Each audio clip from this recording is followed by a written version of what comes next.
E alguém me diz assim, tem lead novo hoje? Você passou por quantos hoje? E você não abordou. Você, corretor, se você quiser fazer uma boa venda, não deixa o cliente solto no pós. Porque no pós, ele está dentro do imóvel dele, com tio, tia, prima, amigos, dentro daquele imóvel, falando do imóvel. Se você não fez um pós, você não vai ser indicado. Mais 10. Coraja ele. Até porque, historicamente, se diz, você não tem condições de comprar.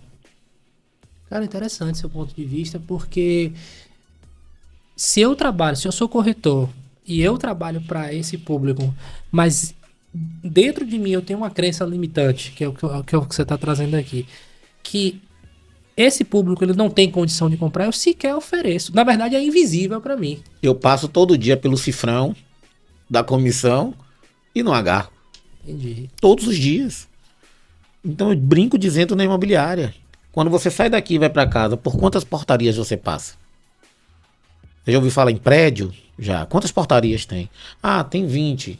Em quantos 20 possibilidades de leads reais, presenciais, você parou e deu seu cartãozinho ou seu panfleto?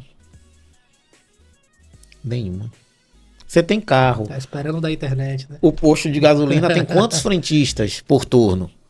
Em quantos você parou e você estrategicamente se vendeu seu produto, vendeu seu negócio para aquele rapaz?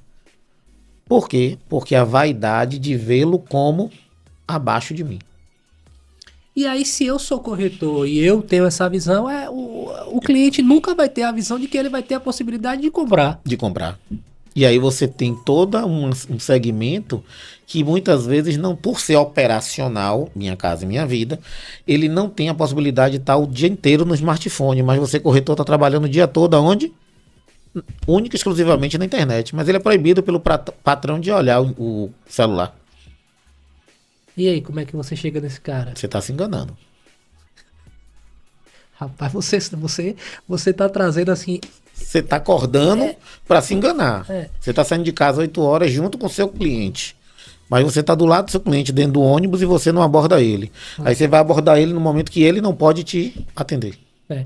Assim, eu assim, dei uma risada aqui porque aí entra um outro ponto, né? Todo mundo só quer o lead hoje digital.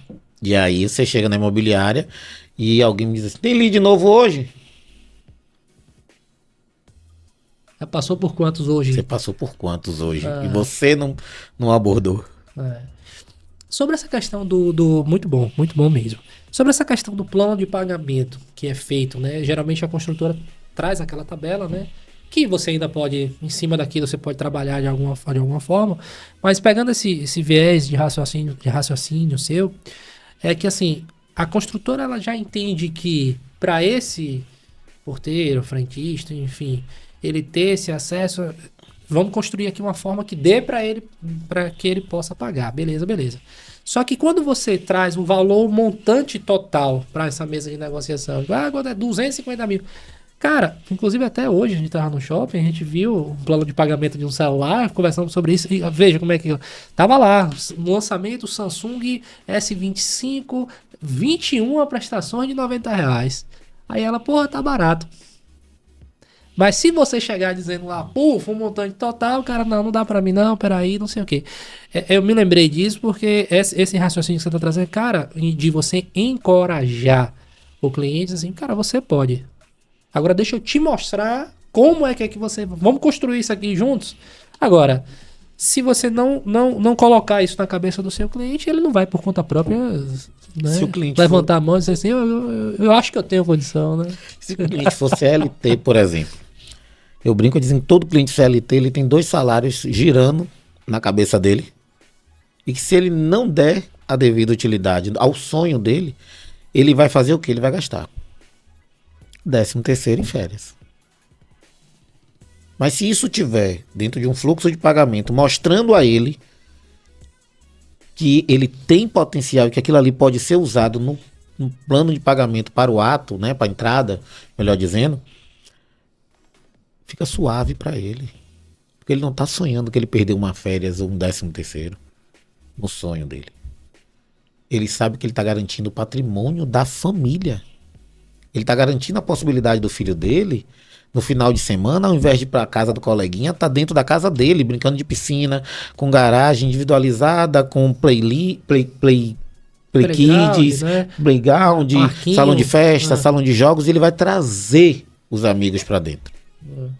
Tem uma frase que diz o seguinte, e bate muito com o que você tá falando. Diz assim, olha, se você não tem um planejamento muito claro para o seu dinheiro, para suas finanças, não se preocupe não. O mercado tem. Tem.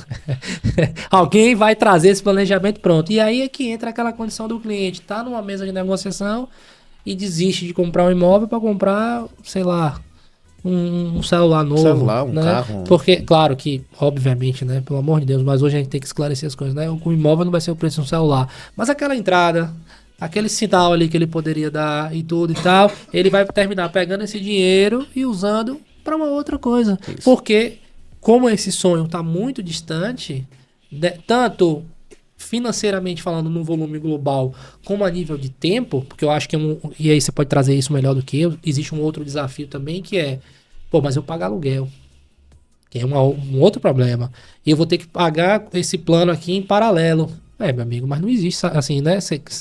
Você quer um patrimônio, tudo, vai sair de um patamar para ir para outro. Sem sacrifício é difícil, né? Mas aí você mostrar para o cliente, cara, você vai fazer um esforço aí durante, sei lá, 3 anos, que é o tempo de pagamento ali do imóvel junto à construtora, depois o financiamento com a Caixa. Você vai se apertar aqui e tudo, mas veja, existe viabilidade para que a gente possa fazer essa coisa dar certo. E eu vou lhe provar aqui. Pá. Muitas vezes, Gabriel, na mesa de negociação eu mostro que o valor de entrada ele já está dentro do planejamento da pessoa.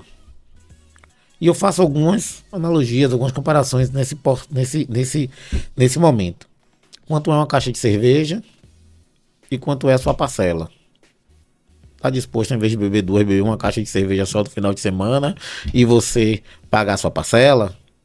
E ninguém alertou a ele que 60 dá o dinheiro da parcela dele. Você fuma quantos maços de cigarro por? Quanto é que você gasta de fumando? Você pode transformar isso em patrimônio. Então, algumas perguntas que a gente vai fazendo e vai norteando o cliente de que o fluxo de pagamento dele, ele é individualizado. Mas ele vai ter que mudar um pouquinho da rotina dele. Por quê? Porque o dono do dinheiro, Caixa Econômica, está confiando nele. A Caixa Econômica vai estar confiando em você 100, 200 mil. E você vai fazer sua parte, vai deixar passar esse amigo que está te emprestando. Por quê? Porque você não vai ter educação financeira para custear a parte que seu amigo está dizendo, ó, o mínimo está com você. Quer assumir o compromisso? E aí eu ainda acho o seguinte, só para a gente fechar esse ponto da educação, a gente não sabe até quando esse programa vai existir, eu estou falando Minha Casa Minha Vida, e da maneira como ele roda hoje. Quero dizer que no passado era muito mais difícil você ter acesso a uma propriedade, né? E esse programa, queira ou que não queira, facilita muito, né? E a taxa de juros não existe, né? Você com subsídio, com isso, com aquilo outro. Então o cliente também... E aí é um gatilho de você, corretor, saber trabalhar isso, que é tipo assim, olha... Claro que você não vai botar um medo na cabeça do cliente, mas vai deixar uma pulga ali atrás da orelha e dizer, olha, a gente não sabe. Pode existir mudança de governo, pode existir uma série de coisas e que a tendência não é ficar mais fácil, meu amigo. A tendência é ficar mais difícil, seja de acesso ao crédito ou até mesmo do preço dessa propriedade, conforme a gente acabou de falar aqui agora há pouco. O imóvel que há 5 anos atrás era um preço, hoje já é totalmente diferente. E assim, você vai precisar morar a vida inteira, meu amigo. Ou de aluguel ou comprando o que é seu. A diferença é que no aluguel você vai pagar a vida toda pros outros, né? Nunca vai ter o seu. Isso. Não é isso, meu amigo? E ainda digo mais a você, assim, você corretor e você cliente, hoje nós temos construtoras aqui na cidade que você consegue dar um ato de R$300 para assinar contrato. R$300, mano? R$300. Hoje a gente tem construtoras aqui na cidade, né, que você consegue pegar um ato de R$1.000 e dividir no cartão de 3 vezes, 5 vezes, 10 vezes. Isso dá R$100 dentro daquele momento imediato. Então, se você não está programado e não for o seu sonho, você não vai fazer. Agora, se você realmente quiser que seu filho esteja dentro de uma estrutura diferenciada, se você realmente quer dar essa segurança à sua família, você vai se organizar. E você, corretor, se você quiser fazer uma boa venda, não deixe seu cliente pós, não deixe o cliente solto no pós. Porque no pós, ele está dentro do imóvel dele, com tio, tia, prima, amigos, dentro daquele imóvel, falando do imóvel. Se você não fez um pós, você não vai ser indicado. Mais 10, 20 pessoas, leads, né? É isso que você tava falando.